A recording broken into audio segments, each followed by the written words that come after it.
À Paris, 3 policiers condamnés pour violence sur mineurs. Le parquet avait requis entre 3 et 5 mois de prison avec sursis contre les 3 prévenus.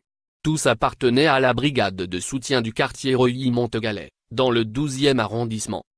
Le jeune homme, Yacine, accusait l'un d'eux de lui avoir donné une gifle après l'avoir amené sans raison au commissariat et un autre de lui avoir donné un coup au visage, 6 mois plus tard.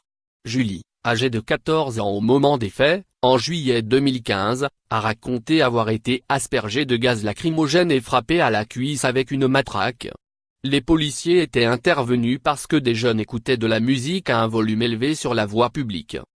Yacine et Julie ont fourni photos et certificats médicaux lors du procès en février. Les violences avaient entraîné une incapacité inférieure à 8 jours. L'usage de la force était illégitime, a déclaré la présidente du tribunal à la lecture du jugement. Les policiers devaient avoir un comportement irréprochable, a-t-elle souligné, en rappelant qu'ils exerçaient dans un quartier dit sensible. Les 3 policiers devront chacun verser 2 000 € aux victimes, au titre du préjudice moral. La condamnation sera inscrite à leur casier judiciaire. Lire aussi. À Paris, 4 policiers vont répondre de faits de violence sur mineurs. C'est une peine juste qui souligne que les policiers ne peuvent pas agir en toute impunité, a réagi une des avocates des victimes, Anna Meiri. Les policiers ne peuvent pas se comporter comme des délinquants. On espère que cette décision contribuera à un changement de culture, a renchéri son confrère, Muslim Ben Achour.